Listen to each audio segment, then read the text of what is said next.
Ya, kita sangat berbangga ketika kita membicarakan tentang kehidupan Yesus. Kenapa? Karena tidak ada hal-hal yang memalukan. Ya, justru banyak Muslim mereka mencoba-coba untuk mengarang-arang cerita yang memalukan, tetapi itu tidak ngaruh, tidak ngefek ya. Nah, salah satu yang misalnya Edi Praitno ini bicarakan beberapa waktu yang lalu adalah dia membicarakan tentang Yesus ya. Apakah Yesus ke sekolah gitu ya kira-kira. Kemudian dia juga mempersoalkan katanya Yesus itu Tuhan. Ya, katanya Yesus itu Tuhan. Ya, tapi kok sekolah ya dan ia mencoba untuk menghubung-hubungkan masalah ini ke Mongol ya. Ke Mongol, ke videonya Mongol. Padahal sebetulnya kan Mongol ya pelawak ya, bukan seorang teolog ya. Jadi ini semua mereka goreng ya. Ini semua mereka goreng karena saya ada dua kecurigaan saya di sini sebetulnya ya. Ada dua kecurigaan saya sebetulnya di sini kenapa mereka sangat senang menggoreng-goreng isu ini. Pertama adalah bahwa si Edi Praitno ini mungkin dia cemburu. Mungkin dia cemburu karena Muhammad nggak bisa baca. Ya, bahkan ketika misalnya dia dicekik oleh Jibril misalnya ya, sampai dipeluk dia coy, ya nggak bisa juga membaca dia, nggak bisa, ya kan?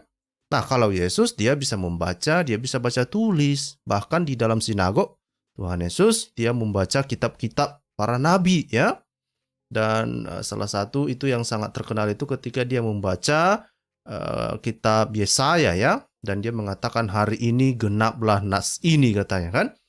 Nah, jadi itu adalah hal yang pertama yang menurut saya kenapa orang Muslim ini sangat gencar sekali untuk membicarakan masa Tuhan Yesus sekolah sih gitu ya. Ya kan? Ya mereka lupa bahwa ketika firman Tuhan, ya firman Allah itu nuzul sebagai manusia, mereka lupa bahwa dia adalah manusia sejati gitu ya. Ya, jadi perannya sebagai manusia juga ya itu apalagi dia lahir di tengah-tengah budaya orang Yahudi ya. Dan dia punya keluarga ya. Tentulah orang tuanya ngajari Tuhan Yesus itu untuk belajar ya. Karena kalau enggak coba pikirkan ini ya.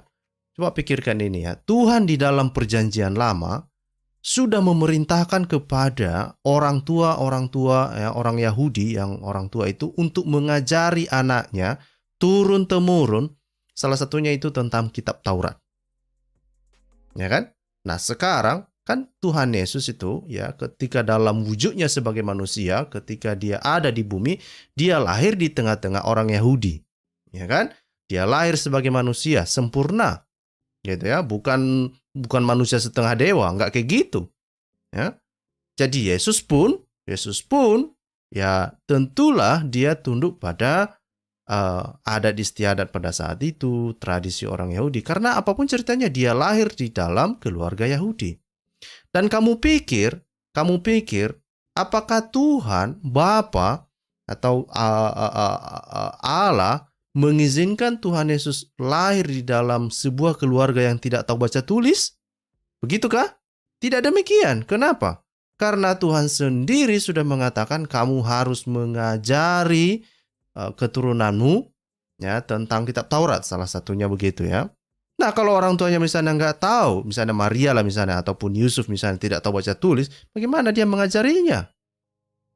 Nah ini yang menarik dan kenapa itu kalau misalnya kita lihat di dalam tradisi Yahudi ini mereka semua anak-anak itu memang wajib sekolah dasar ya. Mungkin Bapak Ibu tidak masih bertanya-tanya ya, kenapa saya mengatakan bahwa keluarga orang Yahudi itu memang wajib mengajari keluarganya turun-temurun. Mari kita lihat di dalam kitab Ulangan ya. Di dalam kitab Ulangan, ya ini mulai dari, sebentar saya share screen. Oke, ini ya.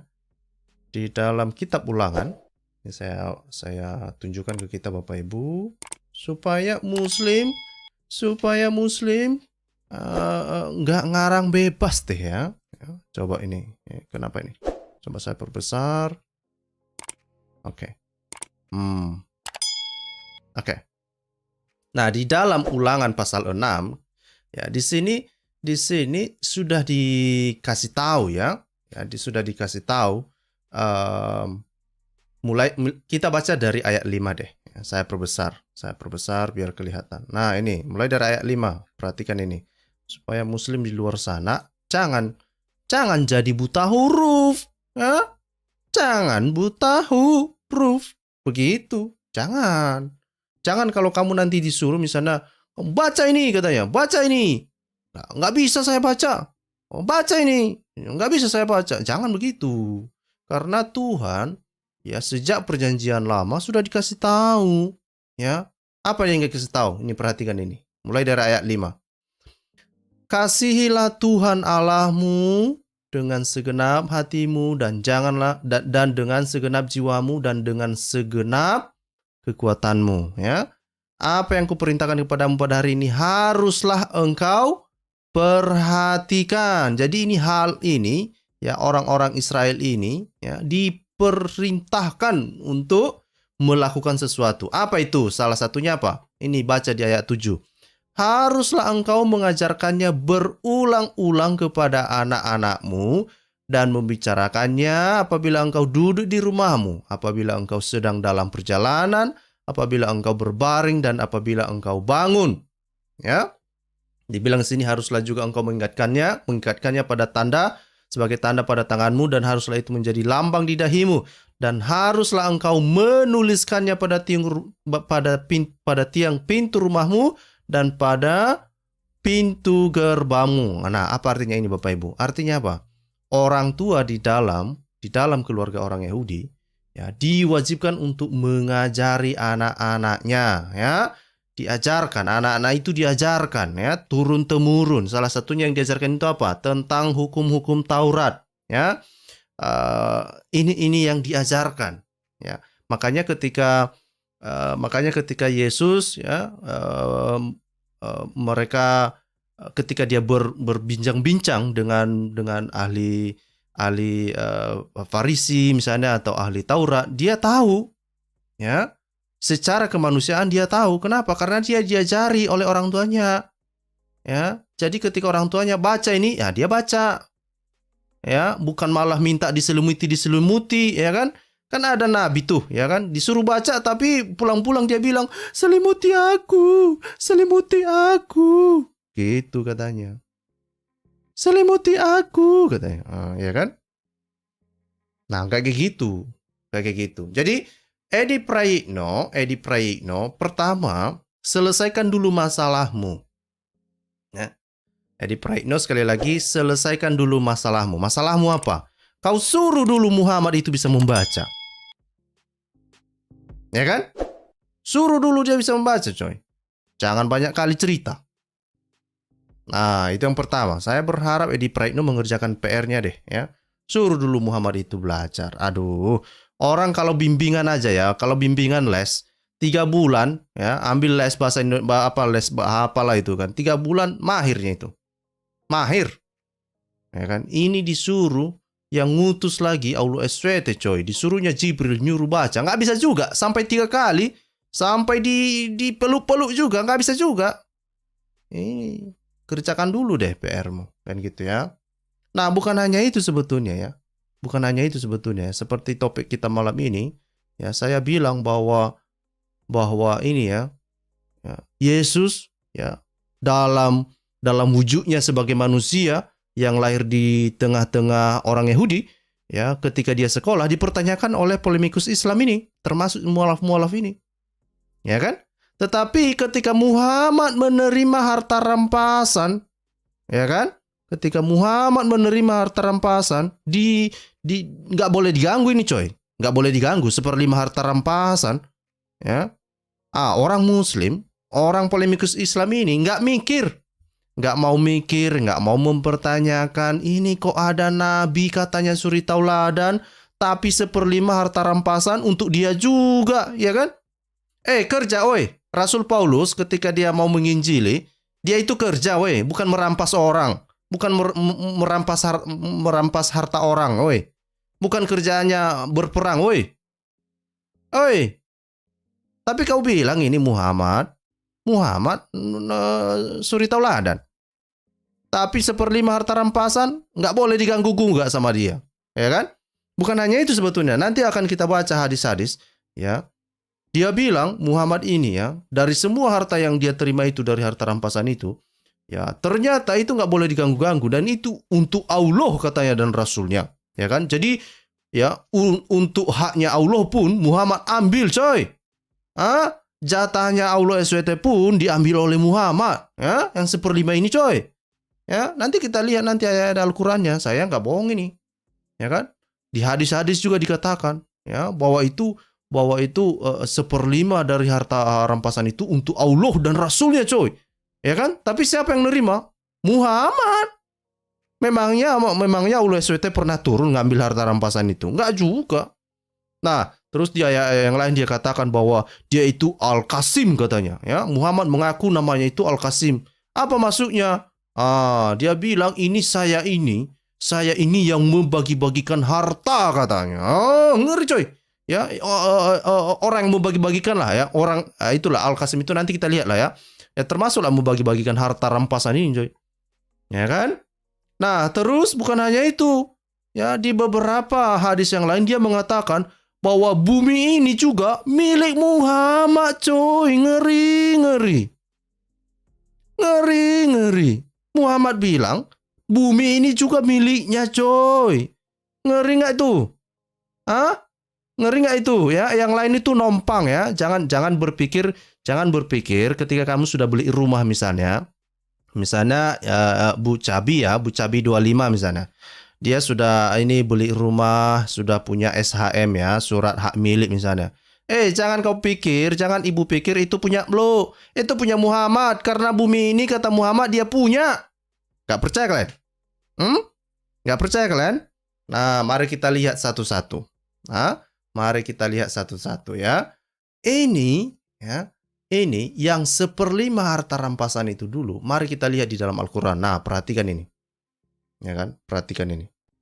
Di dalam Al-Quran, kalau kita cari harta rampasan, ini ada 7 ayat setidaknya memang sangat-sangat jelas dikatakan atau disebutkan tentang harta rampasan ini, ya. Dan dengan sangat tegas misalnya kalau kita lihat di dalam ayat 59, ini saya bacakan Saya bacakan ya. Ini 59 ayat 6. Nih. Muslim baca nih. Ini rupanya keistimewaan nabimu untuk menerima harta rampasan. Coba dulu bayangkan ya.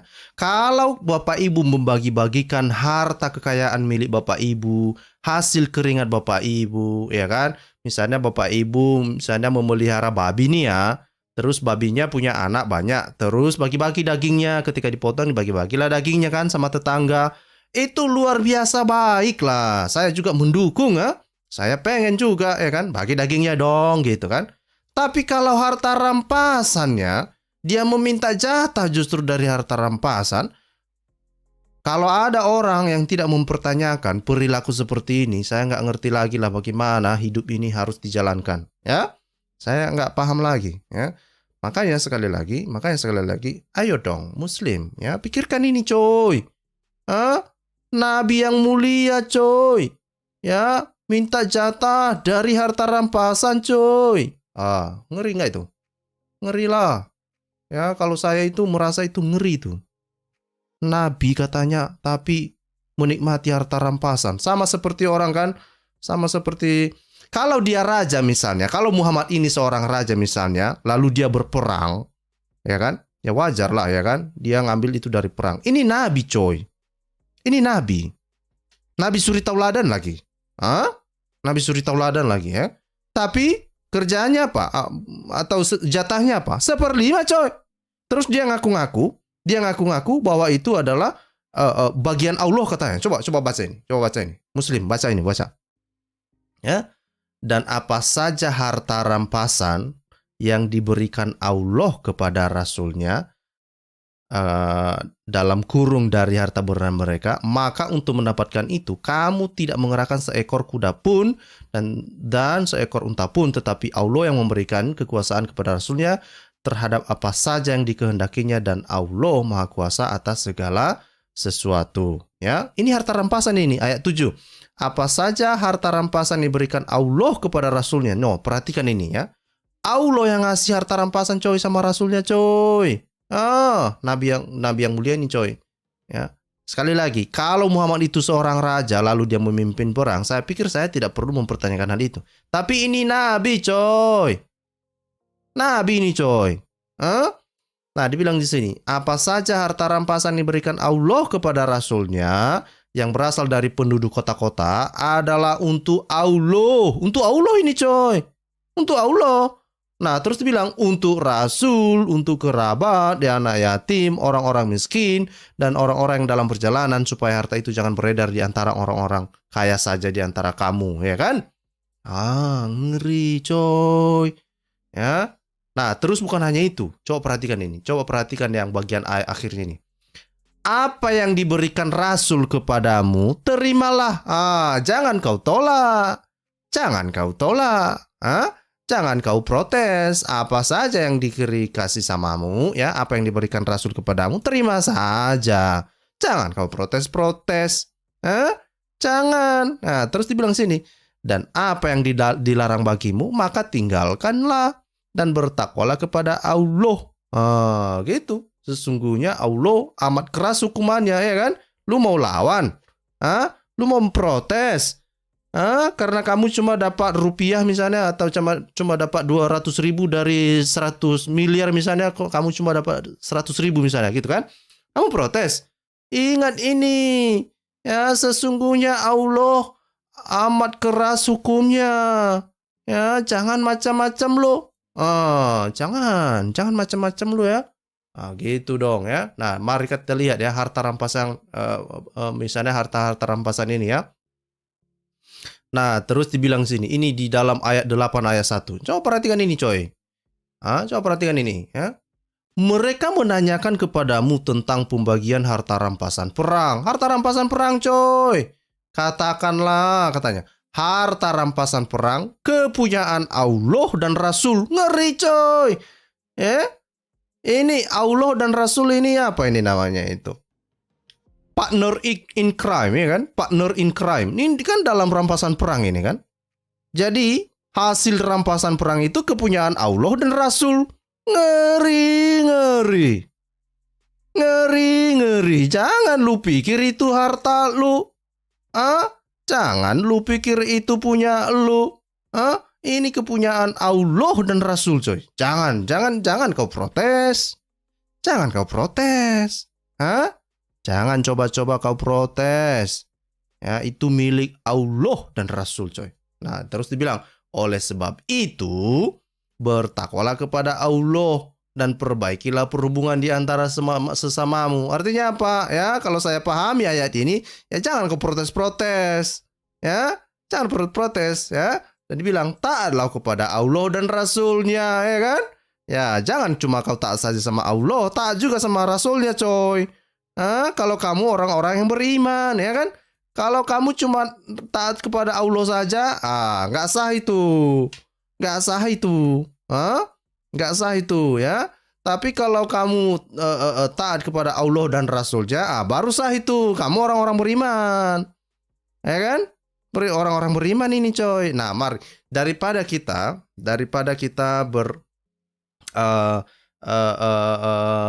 dianggap berasumsi oleh para muslim di luar sana, termasuk si Edi Prayitno lah ya, yang sukanya memelintir, yang protes kenapa Tuhan Yesus sekolah, ya kan?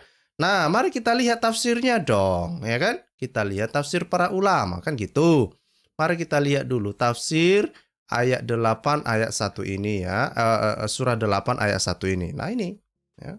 Supaya tidak ada dusta deh di antara kita. Ini saya perbesar deh. Ya. Nih, ya. Ayat 1 ya, surah Al-Anfal. Judulnya aja coy, harta rampasan perang. Ngeri. Itulah ya. Ini tadi ayatnya sudah kita baca. Mari kita lihat tafsir Kemenak coy. Ya, tafsir Kemenak. Oh, tafsir Kemenak. Mari kita lihat, kita baca sama-sama. Coba kita lihat dulu apa yang dikatakan oleh Kemenak di sini. Hah? Apa kira-kira yang disampaikan oleh Kemenak di sini? Ayat ini membicarakan persoalan harta rampasan perang yang diperoleh kaum muslimin setelah usainya perang Badar Kubra. Perang ini berakhir dengan kemenangan kaum muslimin, ya kan? Mereka memperoleh harta rampasan perang yang banyak, ya kan? Nah, terus dibilang sini kan, Al-Anfal atau Al-Ghanimah ialah segala macam harta yang diperoleh kaum muslimin dari musuh dalam medan pertempuran. Nah, perhatikan ini Bapak Ibu ya. Coba perhatikan ini ya. Muhammad dan pengikutnya itu kan mendapatkan harta rampasan, ya. Mereka berperang, ya kan? Sukanya perang aja memang, ya kan? Makanya kalau Muslim selalu mengatakan kan, oh ini Islam ini agama damai. Ini perang apa ini? Oh perang kok, ya kan? Terus dibilang sini kan. Nah bukan hanya itu, ya. Bukan hanya itu. Bukankah mereka juga itu ada orang-orang yang diwajibkan bayar zakat lah, bayar sedekah lah, bayar jizyah lah, ya kan? Nah, memang makanya saya bilang, ya, ini kalau Islam mengambil kontrol dan mereka yang memerintah, habis semua orang. Ya, habis. Nggak percaya saya ini ada kedamaian, nggak percaya saya. Hah? Ya, syukurnya Indonesia ini bukan negara Islam. Kalau negara Islam habis macam Afghanistan, habis macam apa sana itu. Timur Tengah ya kan, habis, selesai udah. Nah, kita lanjut ya. Setelah kaum muslimin memperoleh harta rampasan perang, terjadilah perselisihan. Ya kan, terjadilah perselisihan pendapat di antara mereka yang ikut berperang. Perselisihan itu mengenai cara-cara pembagiannya, ya kan? Dan pihak manakah yang berhak mendapatkan? Pihak pemuda ataukah pihak orang-orang tua? Pihak yang orang mujahirin atau pihak ansar? Atau pula masing-masing pihak sama-sama mendapat bagian? Ya, kemudian persoalan itu dibawa kepada Rasulullah agar mendapat keputusan yang adil. Sebagai jawaban atas pertanyaan kaum muslimin itu, Allah memerintahkan kepada Rasulullah untuk menetapkan hukumnya bahwa harta rampasan itu adalah milik Allah dan Rasulnya. Jadi coba bayangkan ini, coba bayangkan. Jadi setelah orang ini menang perang, dapatlah mereka ini harta rampasan. Terus mau mereka bagi, terus berantem pula mereka. Ya kan, berselisih mereka untuk membagi harta itu. Terus mereka tanya Muhammad kan, gimana ini? Ya kasihlah kami keputusan yang adil. Apa yang adil? Dibilang Muhammad, itu punya Allah dan Rasulnya.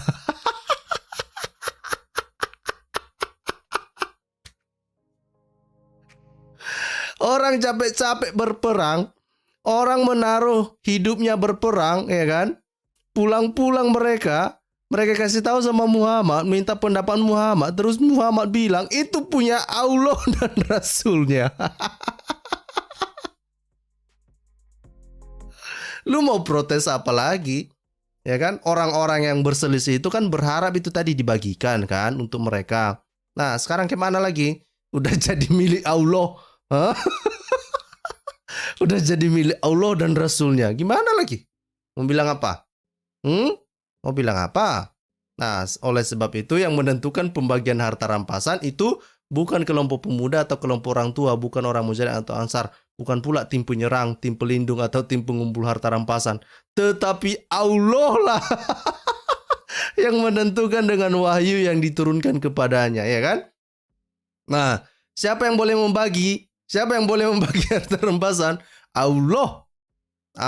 Nanti makanya kalau kita lihat kan di dalam beberapa hadis dikatakan bahwa seperlima dari harta rampasan itu dikasih kepada Allah, ya kan? Tapi siapa yang menerima yang seperlima itu?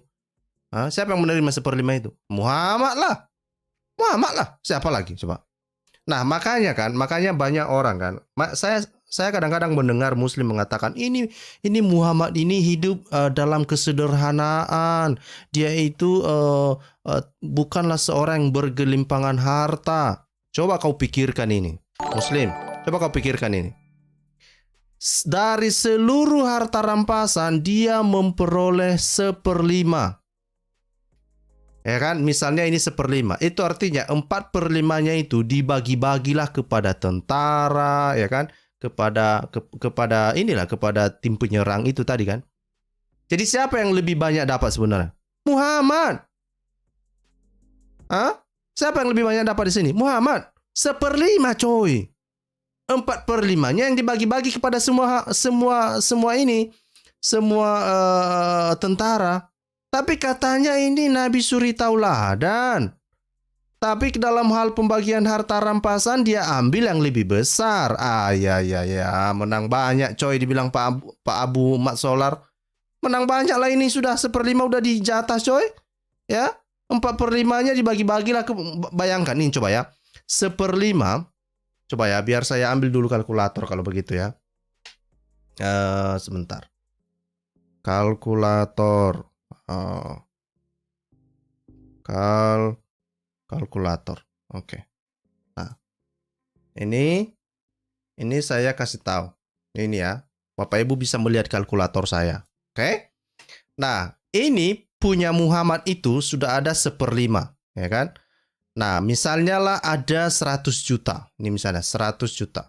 Oke, 100 juta. Oke, 100 juta. Dibagi 5. Dibagi 5, ya, itu artinya bahwa jatah Muhammad itu jatahnya 20 juta. Ya kan? Ini jatah Muhammad 20 juta. Selebihnya yang 80 juta, nah ini 80 juta, itu dibagi sama siapa? Sama tentara. Bayangkanlah misalnya tentaranya misalnya ada 100.000 orang.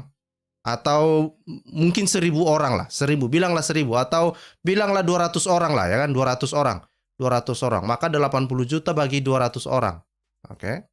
80 juta bagi 200 orang. Berapa jatah setiap orang? 400.000. 400.000 coy. Bayangkan setiap orang yang maju berperang cuma dapatnya 400.000. Muhammad dapat berapa? Dapat 20 juta. Ngeri nggak itu? Iya, 1/5 itu 20%. 1/5 itu 20% coy. Bayangkan itu. Ya, sementara setiap orang jadi 400.000 ini dibagi 100 juta, ya, dibagi 100 juta. Coba ya. Ini hanya dapat dia 0,4%. Bayangkan. Ya, setiap orang hanya dapat 0,4%. Ya. Kali 100.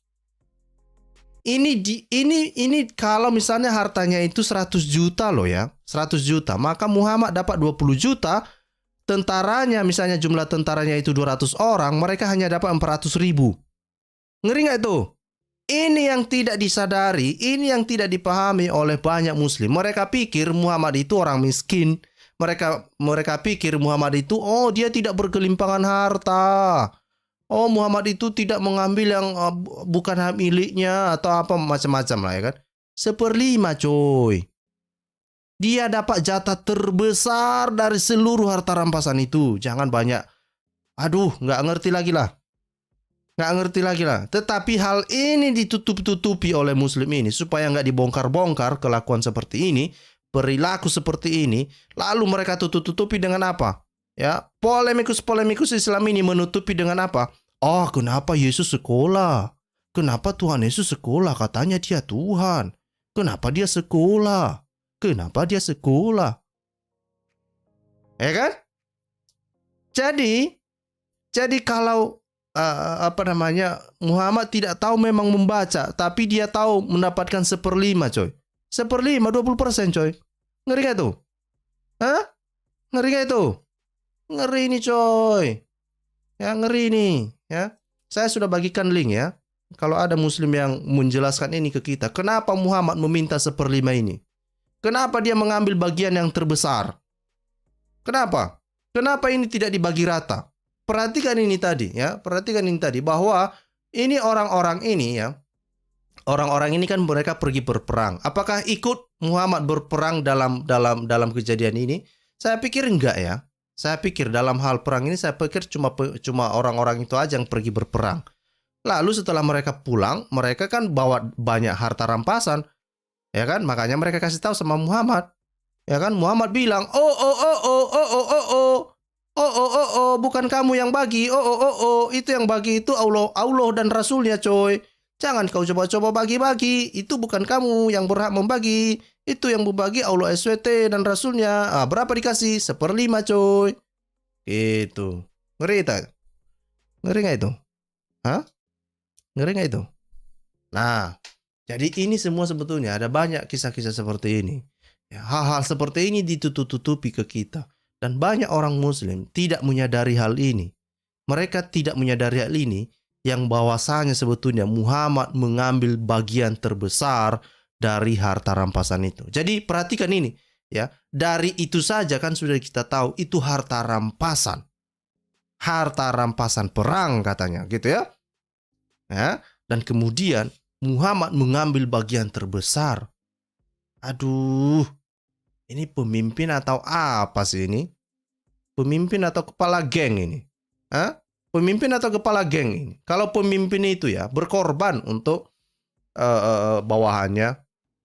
Ya, tapi kalau kepala geng ya ngambil terbesar lah. Hah?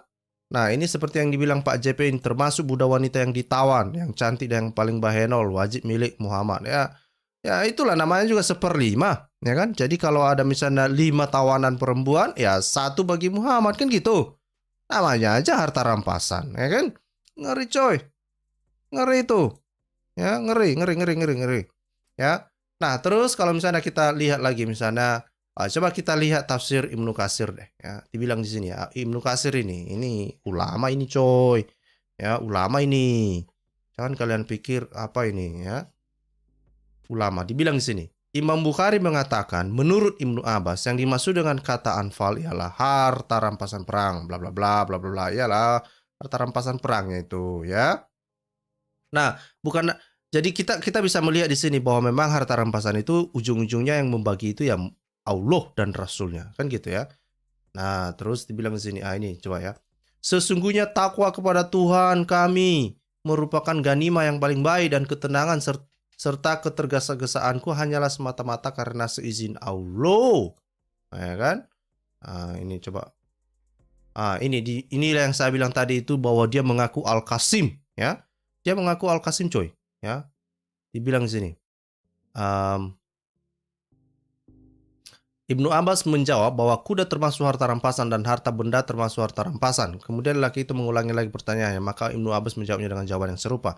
Tapi laki-laki itu bertanya, Al-Fan yang disebutkan oleh Allah dalam Al-Quran itu apa maksudnya? Al-Qasim bin Muhammad melanjutkan kisahnya bahwa lelaki itu terus mencecar Ibnu Abbas dengan pertanyaannya hingga hampir membuat Ibnu Abbas marah.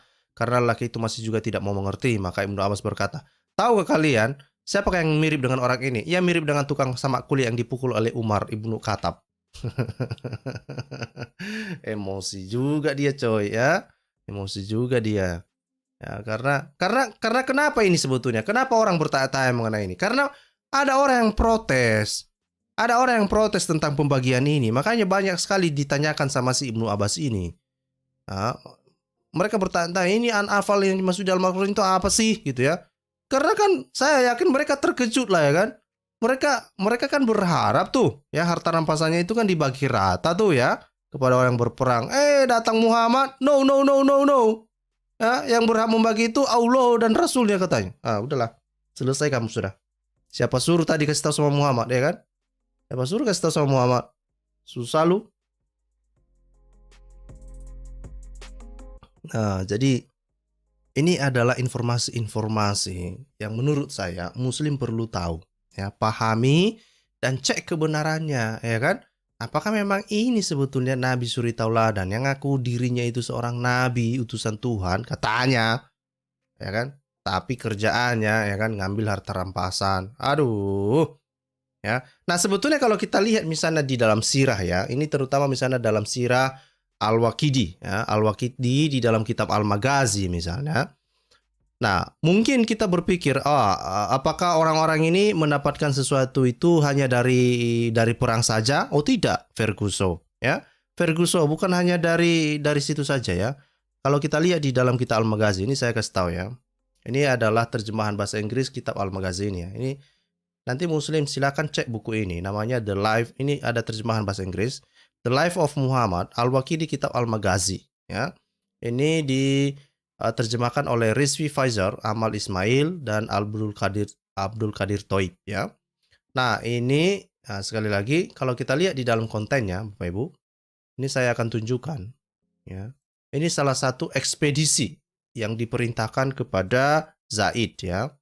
Nah, ini misalnya ya. Mana dia? Nah, ini ya. Ini di halaman 271. Oke.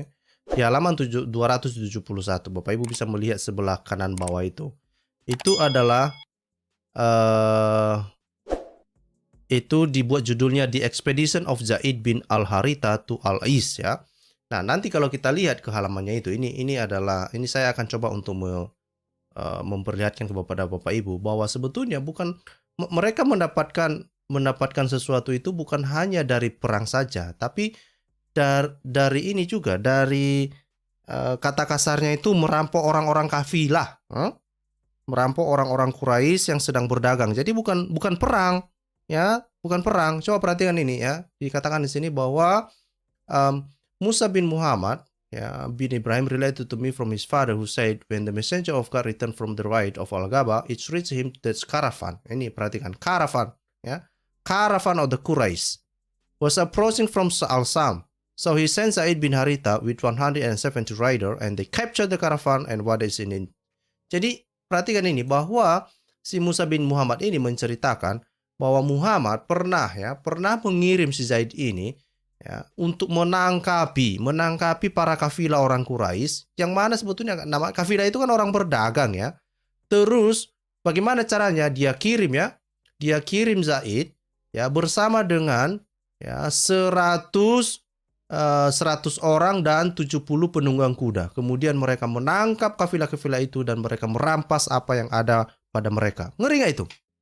Bayangkan ini Muhammad nyuruh orang untuk merampas harta orang, coy. Ini bukan perang ini. Ini orang-orang Quraisy ini bukan mau perang, mereka mau berdagang. Aduh. Nah, pertanyaannya, apakah dari harta rampasan ini juga dikasih sama Muhammad 1/5 dan dikasih kepada Allah 1/5? Apakah Allah SWT juga dapat jatah di sini 1/5 juga? Muslim mana ini? Saya menunggu Muslim ini. Kasih tahu saya, ya. Ini dari tadi saya tunggu. Itu linknya saya sudah pin lagi. Dari tadi saya tunggu Muslim ini. Kenapa enggak? Kasih tahu ini sama kita ini. Apakah harta rampasan yang diambil, yang diperoleh oleh Zaid ini, ya Zaid ini diutus oleh Muhammad untuk merampok kafilah orang Quraisy ini. Apakah ini 1/5 juga? Ya, Allah SWT dapat jatah juga. Coba kasih tahu saya dong. Apakah Allah SWT juga dapat jatah 1/5 dari sini? Kasih tahu gua dong.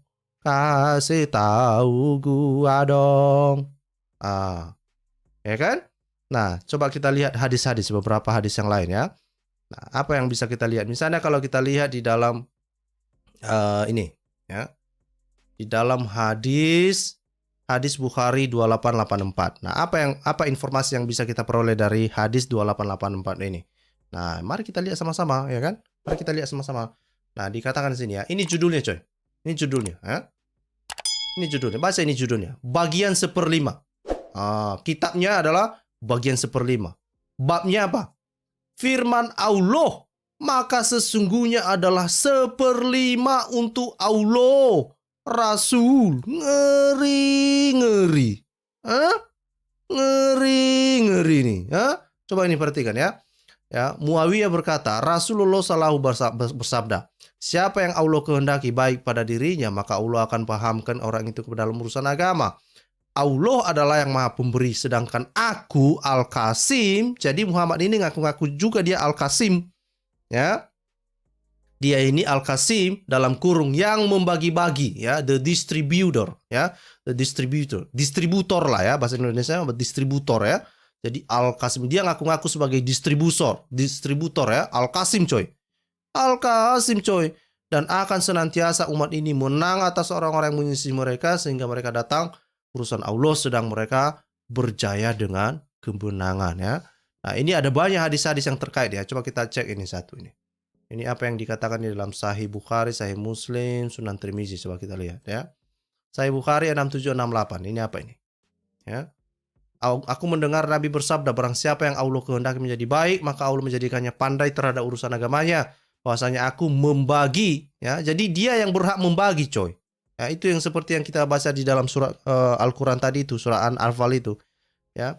Bahwa ya, dia ini yang berhak membagi-bagi itu, katanya begitu. Karena dia apa? Dia ini mengaku sebagai Al-Qasim. Suka-sukamu lah. Ya kan? Suka-sukamu. Barang siapa yang Allah kehendaki menjadi baik, maka Allah menjadikannya pandai terhadap urusan agamanya.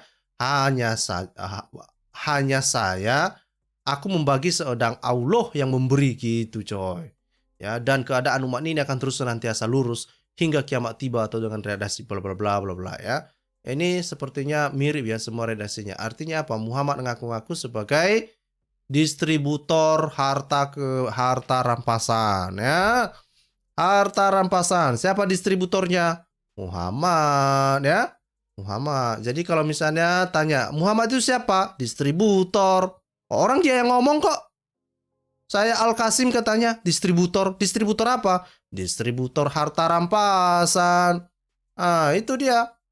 Itu dia. Ya, coba ini. Kalau nggak percaya ini ya. Bilang Muhammad, aku Al-Qasim. Ah, distributor coy. Distributor, ya. Nah, terus kalau kita lihat hadis-hadis yang terkait, ada hadis-hadis yang menurutku terkait dengan hal seperti ini, ya.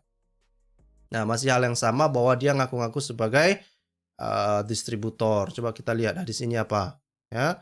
Masuklah ke dalam Islam kalian, maka kalian akan selamat, dan ketahuilah bahwa bumi ini, ya, ini yang saya bilang tadi itu, ya. Bukan hanya harta rampasan itu yang milik Allah coy dan Muhammad, bukan. Ya, jangan salah kalian. Ini dibilang, coba perhatikan ini, baca ini baik-baik. Oke. Sebentar. Coba baca ini. Muslim mana? Coba baca ini. Ya. Ini Abu Hurairah berkata, ketika kami sedang berada di masjid, Nabi keluar seraya berkata, berangkatlah kalian menemui orang-orang Yahudi, katanya kan. Ya kan? Nah, terus dibilang, maka kami keluar hingga ketika sampai di rumah Al-Midras, beliau bersabda, masuklah ke dalam Islam, maka kalian akan selamat. Nah, itu artinya apa sebetulnya yang diperintahkan oleh Muhammad di sini? Ya, kalian cari orang Yahudi, kalian serang orang Yahudi, itulah, ya kan? Coba perintah Muhammad ini, coy. Ya, coba ini. Apa ya perintah Muhammad? Kalian temui itu orang Yahudi, ya kan? Setelah mereka temui orang Yahudi, apa yang mereka bilang sama Yahudi? Masuklah kalian ke dalam Islam, katanya. Ya, maka kalian akan selamat. Itu artinya apa? Maksa coy. Tapi katanya agama damai. Katanya Nabi suri tauladan. Katanya Islam agama damai. Ya kan? Terus bilang, masuklah ke dalam Islam, maka kalian akan selamat. Dan ketahuilah. Ini coy. Ketahuilah. Bahwa bumi ini milik Allah dan Rasulnya. Ngeri. Ngeri.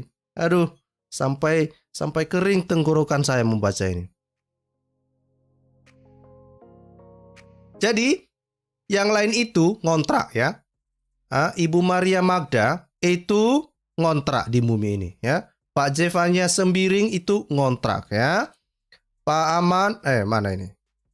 Ya, Pak Asapkon itu kontrak juga di bumi ini. Oke? Karena bumi ini ternyata milik Allah dan Rasulnya. Ngeri coy.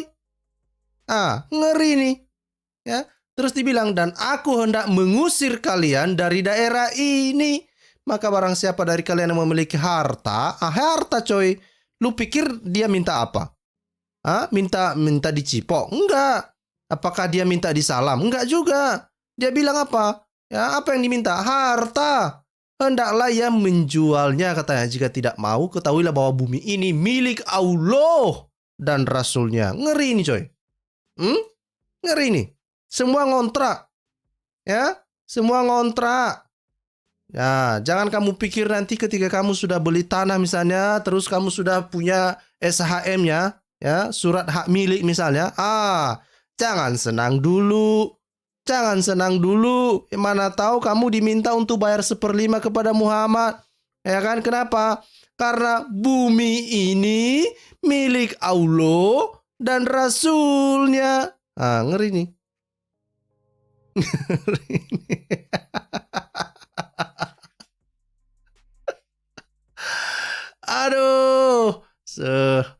nggak ngerti lagi laku, ya kan? Oke, sampai di sinilah sebetulnya yang mau saya sampaikan. Ya, sekali lagi kepada Edi Prayitno. Daripada kalian polemikus-polemikus Islam ini menghabiskan waktu membahas-bahas kekristenan, ya, cemburu kalian karena Tuhan Yesus bisa membaca. Ya, cemburu kalian karena Muhammad tidak bisa membaca. Cemburu kalian karena Muhammad ketakutan. Cemburu kalian karena Muhammad minta diselimuti ketika dia ditemui oleh Jibril. Kalau tidak percaya, biar saya bacakan hadisnya. Kalau tidak percaya, lihat ini apa yang terjadi. Misalnya di dalam hadis Bukhari, ya. Hadis Bukhari. Sekalipun saya sebetulnya tidak percaya ini dan apa namanya Munim Siri juga seorang Muslim scholar, dia juga tidak percaya kisah ini, ya. Dan sebetulnya keseluruhan Islam ini kan saya tidak juga percaya. Tetapi inilah yang diimani oleh Muslim kan, bahwa ya pada pertama sekali wahyu diturunkan itu, ya ketika Jibril mengatakan kepada Muhammad, Iqra. Iqra. Jadi apa yang terjadi? Nah, baca ini coba ya, dibilang di sini ya.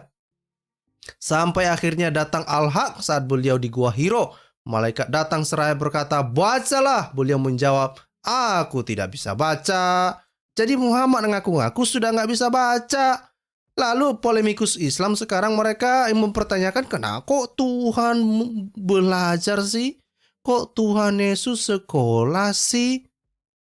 Kalian urus dulu urusan kalian inilah. Kalian cari dulu Muhammad ini bisa membaca lah. Memalukan ini. Jibril dikirim dari sorga, ya. Allah SWT ngirim Jibril dari sorga, menyuruh orang yang tidak tahu membaca untuk membaca. Sebetulnya yang aneh itu siapa sebetulnya? Apakah siapa yang layak disalahkan di sini? Siapa yang layak disalahkan di sini? Apakah Muhammad, Jibril, atau Allah SWT? Saya menyalahkan Allah SWT dong. Ngirim Jibril kepada orang yang tidak tahu membaca, lalu disuruh membaca. Lu aneh lu. Aneh lu lah. Ngapain lu nyuruh orang gitu?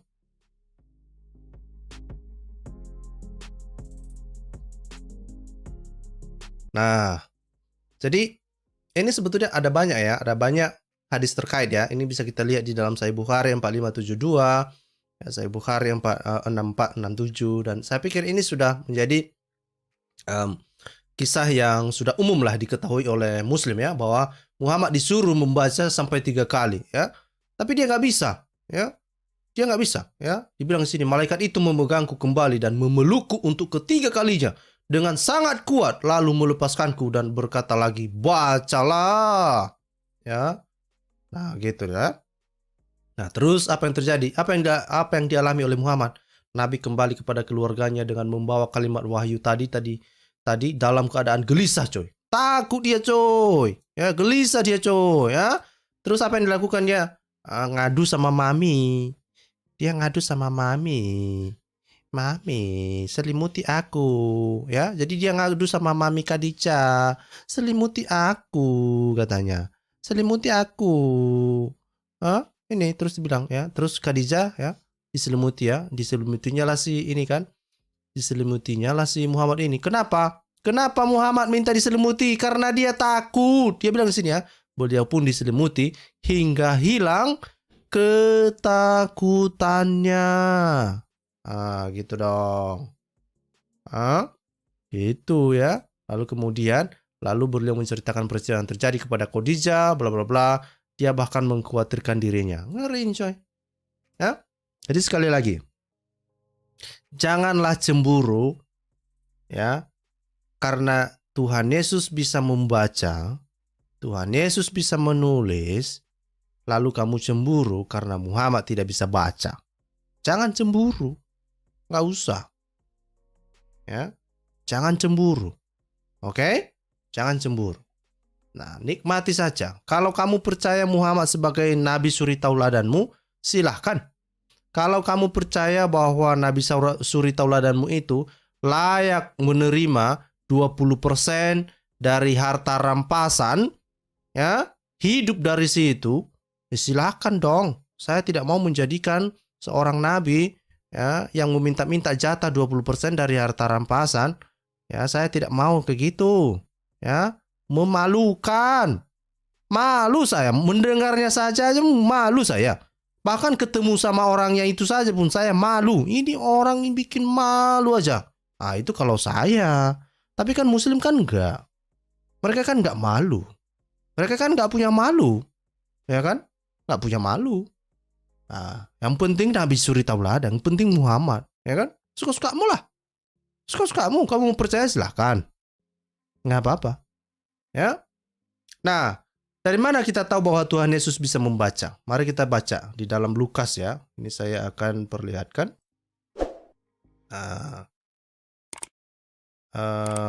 Nah ini, misalnya di dalam Lukas pasal 4 ayat 16. Apa dikatakan di sini? Ia datang ke Nazaret. Siapa ia di sini? Tuhan Yesus dong. Ia datang ke Nazaret, tempat ia dibesarkan, dan menurut kebiasaannya pada hari Sabat. Nah ini dia sudah biasa berarti, ada kebiasaan. Pada hari Sabat ia masuk ke dalam rumah ibadat. Jadi setiap hari Sabat Tuhan Yesus masuk ke dalam rumah ibadat. Apa yang dilakukannya? Lalu berdiri hendak membaca dari Alkitab. Artinya apa? Tuhan Yesus bisa membaca. Hahaha. Hahaha. Tuhan Yesus bisa membaca, coy. Ya. Tuhan Yesus bisa membaca, ya. Nah, ini misalnya kalau kita lihat juga misalnya di dalam Lukas, inilah narasi di dalam Lukas pasal 4 ini ya, mulai dari ayat 1 sampai 13 sebetulnya ya. Ya jadi nah, misalnya begini ya. Misalnya Tuhan Yesus ini ketika Yesus misalnya dicobai oleh iblis ya. Ini perhatikan ini. Jadi iblis di dalam ayat 7 ini bilang, iblis yang ngomong ya. Jadi jika engkau menyembah aku, seluruhnya itu akan menjadi milikmu. Jadi iblis ini minta-minta disembah ya, minta-minta disembah. Makanya ketika Muslim mengatakan, mana ayatnya Tuhan Yesus menyuruh orang Kristen menyembahnya. Nah, itu iblis itu yang minta-minta disembah, coy. Tuhan Yesus nggak butuh disembah. Tuhan yang sejati itu sebetulnya nggak butuh disembah. Tapi kenapa manusia menyembah Tuhan? Karena rasa syukurnya. Karena manusia merasa bahwa ini sosok, ini pribadi yang layak menerima pujian, hormat, keagungan sekarang dan selama-lamanya. Jadi bukan karena Tuhan butuh. Ya, sekali lagi, Tuhan tidak butuh penyembahanmu, kawan. Ya, Tuhan juga tidak minta-minta kau menyembah dia, kawan. Ya, bukan kurang kerjaan dia, kawan. Tuhan mah bukan butuh perhatian. Tuhan gak butuh perhatian, kawan. Enggak. Itu gak butuh perhatian dia, kawan. Tapi manusia yang sadar diri, yang mengetahui bahwa Tuhan ini punya kemahakuasaan di luar dirinya. Itulah kenapa manusia menyembah sosok yang memiliki kuasa yang jauh lebih besar. Begitu, kawan. Ya. Terus di ayat 8 ini dibilang, tetapi Yesus berkata kepadanya, ada tertulis. Nah, kalau kamu misalnya begini ya. Terus misalnya gini ya. Misalnya Pak Johannes Silaban ya. Pak Johannes Sialagan mengatakan kepada saya ya, dia bilang, Scott, sembahlah aku, ya kan? Nah, terus ku bilang, ada tertulis loh, gitu, ada tertulis loh. Apakah saya berani mengatakan ada tertulis padahal saya tidak tahu membaca? Enggak dong. Itu artinya tulisan itu pernah saya baca. Maka saya rujuk, saya mengutip tulisan itu. Jadi Tuhan Yesus mengutip ya, dia bilang ada tertulis engkau harus menyembah Tuhan Allahmu dan hanya kepada Dia sajalah engkau berbakti. Ya, jadi artinya apa? Tuhan Yesus sudah membaca ada yang tertulis di dalam kitab sebelumnya bahwa kamu iblis, kau harus menyembah Tuhan Allahmu. Ya, jadi dalam kata lain sebetulnya Yesus sedang mengatakan sama iblis, iblis, tahu diri kau yang seharusnya nyembah gua. Kau yang seharusnya menyembah Tuhan. Itu yang dibilangnya di sini. Ya, ya ayat ini mengatakan, ya, kalau dalam bahasa sehari-hari, sebetulnya Yesus mengatakan sama iblis, iblis, sadar diri kau. Sadar diri kau, iblis. Seharusnya kau menyembah Tuhan. Ya, kalau kau sadar bahwa ini Tuhan, harusnya kau menyembah gua. Tapi itu pun ya, Tuhan Yesus tidak minta-minta disembah. Ya, tidak minta-minta disembah. Oke? Nah, jadi kita bisa melihat indikasi bahwa memang Yesus bisa membaca tulis ya, bisa baca tulis. Oke? Nah, ini yang menurut saya sekali lagi untuk Edi Praitno, ayo dong, jangan mewek ya. Jangan mewek. Ketika Muhammad tidak bisa baca tulis ya, terima saja. Itu sih derita lo lah. Derita lo ya. Ini dibilang Pak CK katanya, yang lucu itu ada Tuhan minta jatah harta rampasan Scott. Ya 1/5 coy. Ya, yang bagi juga Allah katanya sama dan Rasulnya katanya. Ya, bukan harta rampasan juga. Bumi ini milik Allah dan Rasulnya. Bumi coy. Bumi milik Allah dan Rasulnya. Lu mau bilang apa lagi? Nih, baca nih. Coba ini baca. Kalau udah dibilang bumi ini milik Allah dan Rasulnya, aduh udahlah. Selesai kita sudah. Ya kan? Udah selesai sudah. Nggak boleh protes. Ya, nggak boleh protes. Kalau protes dibilang hukuman Allah maha keras katanya. Ya kan? Mau bilang apa kita? Nah, itu dia ya. Di sini saya baca-baca. Oh, ada juga Muslim ya. Oh, ya, Muslim jangan lupa subscribe ya. Subscribe juga. Kenapa? Supaya informasi yang kita sampaikan di sini supaya ini fokusnya kepada Muslim sebetulnya ini. Ya, sakit hati memang kamu mendengar ini mungkin ya, sakit kupingmu mendengar ini. Tetapi inilah yang tertulis di dalam hadis-hadismu.